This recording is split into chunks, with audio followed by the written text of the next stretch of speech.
आप राष्ट्रीय नाट्य विद्यालय से पास आउट होके आए तब इंडस्ट्री में ऑलरेडी नसीर साहब थे, ओमपुरी साहब थे, मनोहर सिंह साहब थे और ये सारे दिग्गज उस समय अच्छा काम कर रहे थे।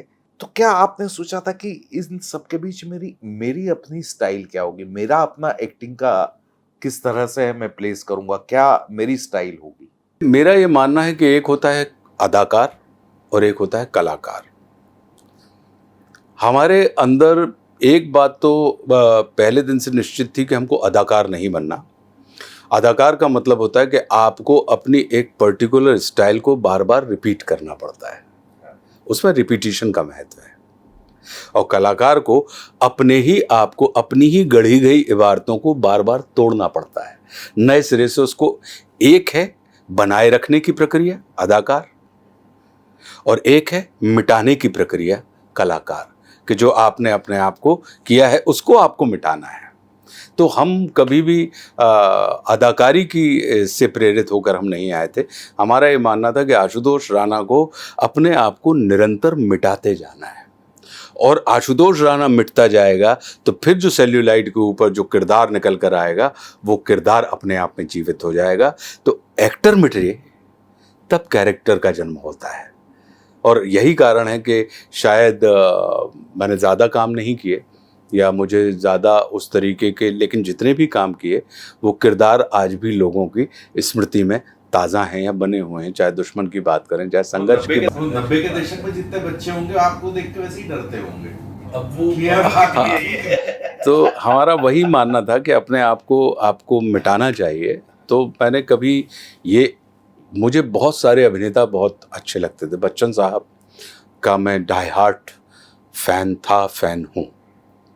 मुझे संजीव कुमार साहब का काम बहुत अच्छा लगता था। मुझे दिलीप साहब का काम बहुत अच्छा लगता था एक दर्शक की हैसियत से, क्योंकि इन्हीं सब की फिल्में देख देख के हम लोग बड़े हुए। मुझे किशोर दा के परफॉर्मेंसेस बड़े रुचिकर लगते थे। मुझे नसीर साहब का या ओमपुरी साहब की जो वैरायटी होती थी, या अगर आप देखें तो विनोद खन्ना साहब के कुछ काम मुझे बड़े प्रभावित करते थे, क्योंकि हम इन्हीं लोगों को देखकर बड़े हो रहे थे, क्योंकि ये हमारे लिए आइकॉन हुआ करते थे या कला के प्रतिमान होते थे। तो हम इन्हीं सबको देख देख के आ गए और बहुत सारे अभिनेता मुझे पसंद थे और वैरायटी ऑफ एक्टर्स मुझे पसंद थे।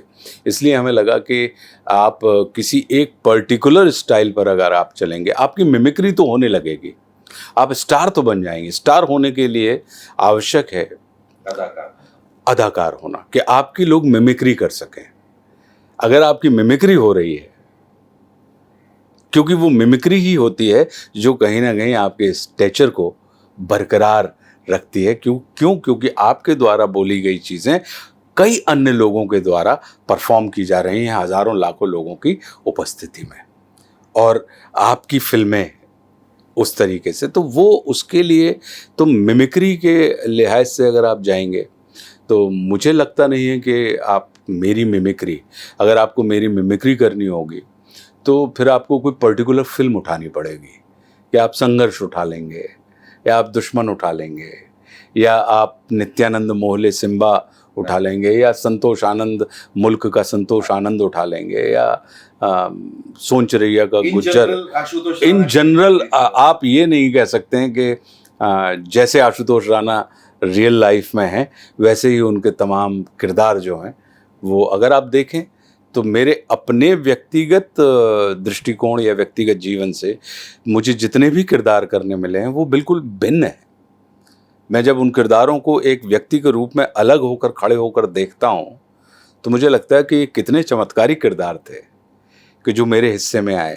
क्योंकि मेरा अपना ये मानना है कि कैरेक्टर, जिसको हम कहते हैं अंग्रेजी में और उर्दू में किरदार, उसको हिंदी में पात्र कहा जाता है, कि आप कौन सा पात्र अभिनीत कर रहे हैं। तो पात्र का क्या मतलब होता है? पात्र का मतलब होता है कंटेनर।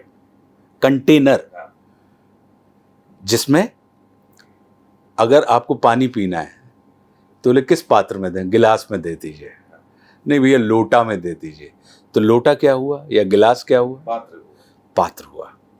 तो इसका क्या मतलब है कि आशुतोष राणा को अगर दुश्मन का गोकुल पंडित मिल रहा है तो पात्र कौन है? गोकुल पंडित। तो पात्र के अंदर पदार्थ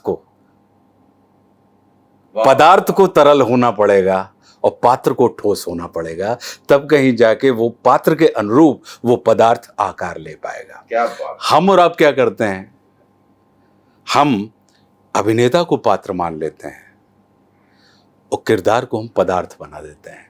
तो अभिनेता तो ठोस हो जाता है, लेकिन कैरेक्टर जो है वो तरल हो जाता है, वो ठोस नहीं होता। जबकि हमको जो बताया जाता है, मतलब मेरा अपना जो सोचना है वो ये है कि पात्र को ठोस होना चाहिए और पदार्थ को, आप अभिनेता हैं, आप पदार्थ हैं, उसको तरल होना चाहिए। और तरल होने के लिए आपको सरल होना बहुत ज़रूरी है, आपका पिघला हुआ होना बहुत ज़रूरी है। तो आप हमारे सारे के सारे किरदार देखेंगे तो वो सारे के सारे बहुत जटिल किरदार हैं। और अगर व्यक्ति के रूप में आप हमको देखेंगे तो हमें नहीं लगता, मुझे लगता है कि मैं बड़ा सरल सहज व्यक्ति हूँ, कि मुझे जीवन की उन तमाम चीज़ों, मुझे जो मिलना है या चाहिए होता है वो मेरे परम पूज्य गुरुदेव भगवान की कृपा से वो उपलब्ध हो जाता है। और ये तो कहा गया अभिनेता को परकाया प्रवेश का वरदान है। हाँ, तो वो ये है, परकाया प्रवेश के लिए आपको क्या होना पड़ेगा, तरल। आपको नहीं दिखना है। ठोस तो पदार्थ पात्र है, पात्र को ठोस, जो सॉलिड जिसको कहते हैं, और आप लिक्विड हैं।